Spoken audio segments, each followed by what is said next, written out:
नमस्कार। आज के इस समारोह के मुख्य अतिथि माननीय मुख्यमंत्री श्री भजनलाल शर्मा जी, यहाँ उपस्थित गृह राज्य मंत्री माननीय श्री जवाहर सिंह बेगम जी, आदरणीय डीजी पुलिस श्री उत्पल रंजन साहू जी, आदरणीय अतिरिक्त मुख्य सचिव गृह श्री आनंद कुमार जी, आदरणीय एडिशनल डीजी मालिनी जी, आदरणीय विशाल जी, यहाँ उपस्थित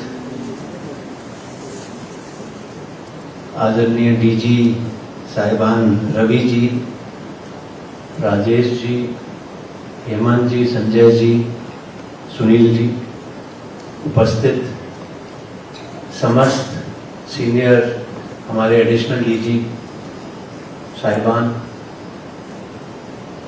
आईजी साहिबान, एसपी साहिबान, एडिशनल एसपी साहिबान, डिप्टी एसपी साहिबान, इंस्पेक्टर साहिबान, ऑनलाइन जुड़े हमारे जिलों से जो एसपी साहिबान यहाँ पर फिजिकली मौजूद नहीं, और उसके अतिरिक्त जिलों से जुड़े हमारे एडिशनल एसपी साहिबान, डिप्टी एसपी साहिबान। आज सर्वप्रथम तो मैं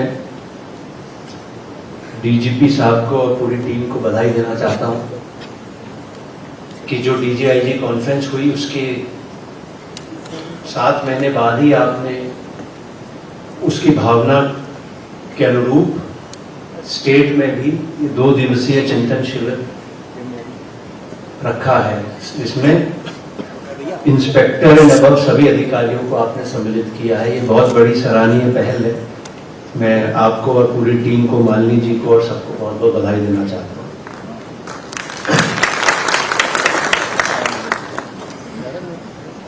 मुख्यमंत्री जी ने जब से कार्यभार संभाला है,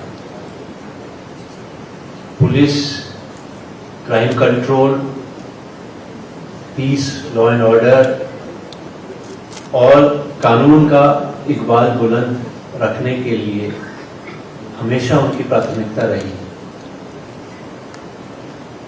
चार्ज संभालते ही जो 2 निर्णय सबसे पहले लिए, एक एंटी गैंगस्टर टास्क फोर्स, दूसरा एक स्पेशल टास्क फोर्स जो चीटिंग के भर्तियों में जो अनियमितताएं हो रही थी उनके केसेस के खिलाफ बनी।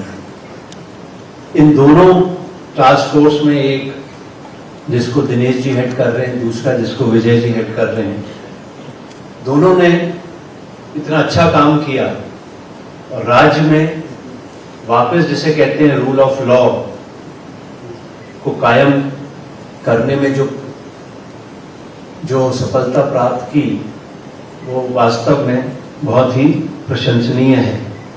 इससे राज्य सरकार की इमेज पूरे देश में एक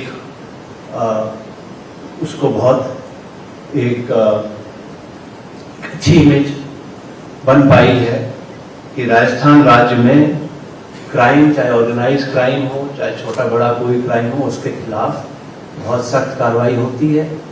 राज्य के मुख्यमंत्री जी से प्रारंभ करके डाउनवर्ड सभी उस बात को उतना सीरियसली लेते हैं। इसी तरह पिछले कुछ दिनों में ऑपरेशन एंटीवायरस जो हमारे राहुल जी ने भरतपुर रेंज में, और पहले उमेश जी ने, फिर अनिल जी ने यहाँ पर जयपुर रेंज में प्रारंभ किया, उससे आज जो साइबर क्राइम मेवात एरिया में था वो करीब 1/3 या 1/4 के लेवल पे आ गया। कुछ समय पहले प्रधानमंत्री कार्यालय में कोई मीटिंग थी, वहां पर उन्होंने चिंता व्यक्त की थी कि मेवात एरिया में बहुत ज्यादा साइबर क्राइम हो रहा है। ऑपरेशन एंटीवायरस की जब जानकारी दी गई तो राज्य सरकार के प्रयासों को काफी सराहा गया। ये सब चीजें ऑपरेशन एंटीवायरस, अब आज का जमाना बदल गया, ज्यादातर ये डिजिटल क्राइम्स, साइबर फ्रॉड्स चीजें हो रही हैं, साइबर सिक्योरिटी बहुत बड़ी आवश्यकता है। डीजी साहब को पता है, एक केस हाल ही में आया था, पिलानी में एक प्रोफेसर है, बिट्स पिलानी में, पढ़ी लिखी महिला, 6 करोड़ रुपए से ज्यादा का उनके साथ साइबर फ्रॉड हो गया। वो परेशान होके आई, डीजी साहब से मिली, मुझसे मिली। मतलब पढ़े लिखे लोग इस तरह से शिकार हो रहे हैं, आए दिन कोई ना कोई लाखों रुपए की किसी के साथ चीटिंग हो रही है, कुछ हो रहा है। तो हमें अपने तौर तरीके, टेक्नोलॉजी, हमें खुद की अपनी नॉलेज अपग्रेडेशन की बहुत आवश्यकता है। मुझे प्रसन्नता है कि जो सब्जेक्ट इस चिंतन शिविर के लिए लिए गए हैं, उसमें रेगुलर जो हमारे सब्जेक्ट्स होते हैं, law and order, policing, communal harmonies, international border के सिक्योरिटी इश्यूज, सोशल मीडिया के साथ साइबर सिक्योरिटी वगैरह, use of AI, deep fake, ये सब लिए गए हैं। ये बहुत आवश्यक है आज के युग में। थोड़ा बहुत पुलिस ऑफिसर्स के साथ काम करने का मुझे अनुभव रहा। एज डिस्ट्रिक्ट मजिस्ट्रेट मेरा सौभाग्य रहा कि मुझे 22 एसपीज के साथ काम करने का अवसर मिला अलग अलग जिलों में। काफी कुछ मैंने उनसे सीखा। हर अधिकारी में कोई ना कोई खूबी होती है, कुछ चीजें हम लोग सीखते रहते हैं। और मैं ये मानता हूं कि ये साइबर और डिजिटल और ये सब चीजें एक तरफ है, लेकिन जो हमारी ट्रेडिशनल पुलिसिंग है, जिसमें लोगों से संपर्क, कितने लोगों से आप संपर्क में हैं, क्या आपकी क्रेडिबिलिटी है उन लोगों के सामने, क्या कभी कोई कैसे सिचुएशन आए और आप खड़े हो गए, आपने एक इशारा कर दिया अपने एक जिसको आप जानते हैं या जिसकी आपने किसी हैसियत से कभी मदद की है, तो वो 1 पर्सन वो इतना इफेक्टिव हो सकता है किसी सिचुएशन कंट्रोल करने में जितने शायद यूज ऑफ फोर्स भी ना हो। फिर आपकी CLG कितने इफेक्टिव हैं, आपकी सो कॉल्ड पीस कमिटीज कितनी सक्रिय हैं, क्या हम उसकी महीने में एक फॉर्मल मीटिंग कर रहे हैं, या क्या सही में हम उन लोगों को एंगेज कर रहे हैं, उनको मोटिवेट कर रहे हैं, क्या हमारे लिए कोई इंफॉर्मेशन का सोर्स है, किस हद तक है। तो बहुत सी ट्रेडिशनल चीजें हैं। पेट्रोलिंग, गश्त हम लोग कितनी सीरियसली कर रहे हैं, कितने लोग गश्त में उसको चेक कर रहे हैं कि गश्त ठीक से हो रही है नहीं हो रही है, कितने सीनियर ऑफिसर्स खुद रात को गश्त कर रहे हैं, ये चेक कर रहे हैं कि नाके सही लगे हैं, गश्त हो रही है नहीं हो रही है, कोई दूसरी तरह की चीजें तो नहीं हो रही हैं। तो ये सब चीजें हम लोगों को भी अपने अंदर देखने की हैं। मुख्यमंत्री जी का बहुत जोर रहता है गुड गवर्नेंस के तहत औचक निरीक्षण हर स्तर पर, हर अधिकारी से आप हमेशा कहते हैं, प्रेरित करते हैं कि औचक निरीक्षण अपने अपने कार्य क्षेत्र का करें। कितने सीनियर ऑफिसर्स हैं जिलों में हमारे एसपी, एडिशनल एसपी, जो पुलिस स्टेशन का औचक निरीक्षण करते हैं। एक तो होता है फॉर्मल इंस्पेक्शन, जो पहले से टीम जाती है, 2 दिन पहले से वो नोट बनाएंगी, सब कुछ होगा, वो नहीं। सडनली हम किसी पुलिस स्टेशन पहुंच गए, सडनली किसी चौकी पहुंच गए, चाहे एसपी साहिबान हो, रेंज के आईजी साहिबान हो, पुलिस कमिश्नर हो, इवन सीनियर ऑफिसर जो PHQ में एडिशनल DGP साहिबान बैठे हैं, सबको किसी न किसी जिले का या किसी रेंज का इंचार्ज बनाया है। आप लोग जब जाएं विजिट में अपनी रेंज में, अपने जिलों का प्रभार है, वहां पर भी गुजरते हुए ऐसी किसी पुलिस स्टेशन में चले जाइए, देखिए क्या स्थिति है। इसका मतलब ये नहीं कि हम अपने पुलिस स्टेशन को ट्रस्ट नहीं कर रहे, लेकिन जितना इंस्पेक्शन होगा, जितने काम को देखेंगे नजदीकी से, उतने एक अलर्टनेस आएगी पूरे सिस्टम में। ये बहुत आवश्यक है। तो औचक निरीक्षण जितने होंगे, जितने कार्यालयों के होंगे, न सिर्फ पुलिस स्टेशन में तो बहुत ही आवश्यक है, वो भी करना हमारे लिए जरूरी है। डिजिटल सर्वेलेंस कैमरे कितनी पब्लिक प्लेसेस में हमने लगाए हैं, कितना उससे फायदा मिल सकता है। मुख्यमंत्री जी को मैंने कई बार सुना है कहते हुए, हमारा कैमरा लगा होता है तो उसका एक साइकोलॉजिकल इम्पैक्ट होता है। जहां लिखा रहता है you are under CCTV surveillance या you are under CCTV being watched by CCTV, तो आदमी खुद उसको उसके व्यवहार में परिवर्तन आ जाता है, वो खुद समझ जाता है। तो कितने हम लोग सीसीटीवी लग गए हैं, कितने उसमें से चालू हालत में हैं। कोई बजट की कमी नहीं है। मुख्यमंत्री जी ने बिल्कुल बड़ा दिल करके साफ कह रखा है वित्त विभाग को कि भाई पुलिस के लिए, टेक्नोलॉजी अपग्रेडेशन के लिए, सुविधाओं के लिए, कंप्यूटर के लिए, कैमरों के लिए, जैमर्स के लिए, चाहे जेल में हमें मोबाइल जैमर्स हों चाहे कुछ हो, उसके लिए कोई बजट के उन्होंने कोई कमी नहीं रखने के लिए आदेश दिए हैं। इसी तरह महिलाओं के विरुद्ध जो अपराध होते हैं उसमें हमें और अधिक संवेदनशील बनना है। आनंद जी ने अभी बताया ड्रग्स, अभी आपने देखा इस बजट में एंटी नारकोटिक्स टास्क फोर्स का मुख्यमंत्री जी ने अनाउंसमेंट करवाया, बहुत ही आवश्यक है। ऑलरेडी राजस्थान के 4-5 जिलों में ड्रग्स का कारोबार बढ़ रहा है और उसमें कार्रवाई भी बहुत अच्छी हमारे अधिकारियों ने की है, लेकिन उसको उसी हद पे हम कम करके और खत्म कर दें। बहुत ज्यादा फैल गया तो काबू करना मुश्किल रहेगा। इसी तरह एंटी गैंगस्टर टास्क फोर्स बनी है। इन सब टास्क फोर्स को मजबूत करने की आवश्यकता है। यहाँ पर resources, human resources, man power, technical resources सब देने की आवश्यकता है।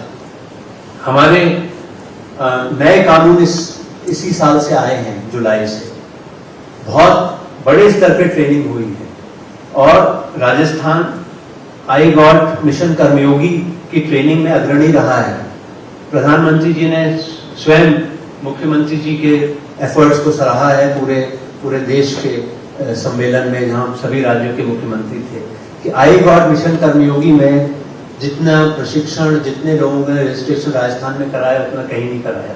मुझे प्रसन्नता है कि नए कानूनों के प्रशिक्षण में भी आई गॉट मिशन कर्मयोगी का बहुत बड़ी संख्या में पुलिस ऑफिसर्स ने उसको यूज किया है। और भी मैं आप सबसे आह्वान करना चाहूंगा, ये डिजिटल मीडियम है, आप जब चाहें, हमेशा आपके डिस्पोजल पे, आप जब चाहें उसको यूज कर सकते हैं। जेल रिफॉर्म्स एक बहुत बड़ा सेक्टर है, बहुत अच्छे प्रयास उसमें हुए हैं और निरंतर अभी और उसमें हमें करने की आवश्यकता है।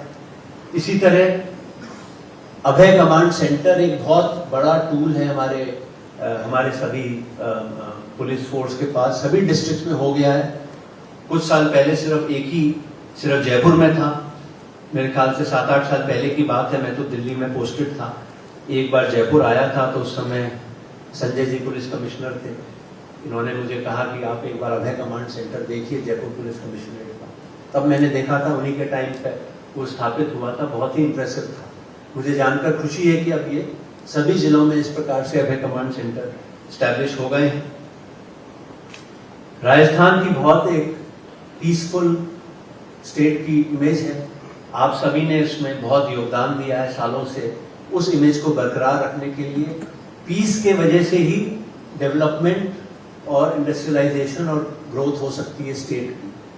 आज मुख्यमंत्री जी की पहल पे जो राइजिंग राजस्थान समिट हो रहा है, उसमें होड़ लगी है इन्वेस्टर्स की राजस्थान में आने के लिए, विशेषकर रिन्यूएबल एनर्जी में आने के लिए। क्यों आ रहे हैं? ठीक है, कुछ हमारा एडवांटेजेस भी हैं, सोलर इंसुलेशन भी है, लेकिन पीसफुल स्टेट है। राजस्थान में कहीं पर किसी इन्वेस्टर को अगर प्रॉब्लम आती है, जैसे छोटी मोटी प्रॉब्लम बीकानेर, जैसलमेर, फलोदी में आती रहती है, किसी ने उनको परेशान किया, रास्ता रोका, ये वो, तत्काल हमारे डिस्ट्रिक्ट पुलिस, डिस्ट्रिक्ट एडमिनिस्ट्रेशन वहां पर हस्तक्षेप करते हैं, उनकी समस्या का समाधान करते हैं। ये बहुत बड़ी खूबी है इस पीसफुल स्टेट का, जो हमें एक टाइटल मिला हुआ है, इसको हमें हर हालत में मेंटेन करना है। अभी भी जो हाल की घटनाएं हैं, पुलिस ने उनको बहुत अच्छी तरह संभाला, चाहे उदयपुर की घटना हो, कुछ दिन तक बच्चे की तबीयत अदर झूल में रही, लेकिन स्थिति को बेकाबू नहीं होने दिया गया। भिवाड़ी में अभी कुछ दिन पहले ज्वेलर के यहाँ डकैती हुई, एक जान भी गई, वो भी हमारे डिस्ट्रिक्ट पुलिस ने और यहाँ की स्टेट के क्राइम ब्रांच ने मिलके 1-2 दिन के अंदर ही सबको गिरफ्तार कर लिया। अभी जोधपुर में एक लड़की के साथ दुखद हादसा हुआ महात्मा गांधी अस्पताल में, वो भी आरोपियों को एक ही दिन में पकड़ लिया गया। कुल मिलाकर ये जो एक गति है, सतर्कता है और जो काम करने के प्रति जज्बा है राजस्थान पुलिस का, वो किसी भी हालत में बरकरार रखना है। और अंत में मैं यही कहना चाहूंगा कि कोलकाता के इंसिडेंट के बाद एक संवेदनशीलता बहुत ज्यादा आ गई है। कल ही केंद्रीय गृह मंत्रालय और केंद्रीय स्वास्थ्य मंत्रालय ने संयुक्त बैठक ली सभी स्टेट्स के चीफ सेक्रेटरीज की, डीजीपीज की, अस्पतालों में सुरक्षा की व्यवस्थाओं को लेकर। ये भी एक बहुत आवश्यक हो गया है। डॉक्टर्स के साथ इंसिडेंट्स होते हैं, पैरामेडिकल स्टाफ के साथ इंसिडेंट्स होते हैं, तो एकदम से मामला भड़क जाता है, कोई हड़ताल पे चले जाते हैं, कोई कुछ कर देते हैं, आम जन का जीवन प्रभावित होता है। उसको भी जिसे कहते हैं निपिंग इन द बड, जैसे ही कोई समस्या उत्पन्न हो रही हो, ये हम एंटिसिपेट कर लें कि कुछ होने वाला है, उसको तभी हम लोग यदि खत्म कर देंगे तो विकराल रूप धारण नहीं करेगा। अंत में मैं यही कहना चाहता हूं कि 1 लाख से अधिक की हमारी टोटल पुलिस फोर्स है और मुख्यमंत्री जी बहुत संवेदनशील हैं उन सबकी आवश्यकताओं को, मांगों को लेके। कई उनके इश्यूज आते रहते हैं, चाहे पर्सनल हो रिलेटेड हो, चाहे रिसोर्सेज रिलेटेड हो, उन सब के प्रति मुख्यमंत्री जी के निर्देशानुसार राज्य सरकार समय समय पर जो भी संभव हो वो मदद करती है। इस अवसर पर इस 2 दिवसीय चिंतन शिविर का आप पूरा फायदा उठाएंगे, ऐसे मैं आशा करता हूं। इसके डिटेल्ड आप मिनट्स बनाएंगे, डिसीजंस क्या क्या हुए उसको टैबुलेट करेंगे और जिस प्रकार से डीजीआईजी मीटिंग के क्या निर्णय उस मीटिंग में हुए थे जनवरी में, उसमें हम लोगों ने क्या अभी तक प्रगति की है, इसी प्रकार से इस 2 दिवसीय चिंतन शिविर में भी क्या निर्णय हुए, क्या हमने सीखा, किस तरह से हम उसको क्रियान्वित करेंगे, इसकी समय समय पर हर 1 महीने में 2 महीने में यदि डीजीपी के लेवल पे और एसीएस होम के लेवल पे समीक्षा हो तो निश्चित रूप से मेरा मानना है कि और अधिक हम लोग इम्प्रूव कर सकेंगे। आज आपने मुझे यहाँ पर आमंत्रित किया और ये अवसर मुझे मिला, उसके लिए आभार। मैं अपनी बात समाप्त करता हूँ। धन्यवाद। जय हिंद।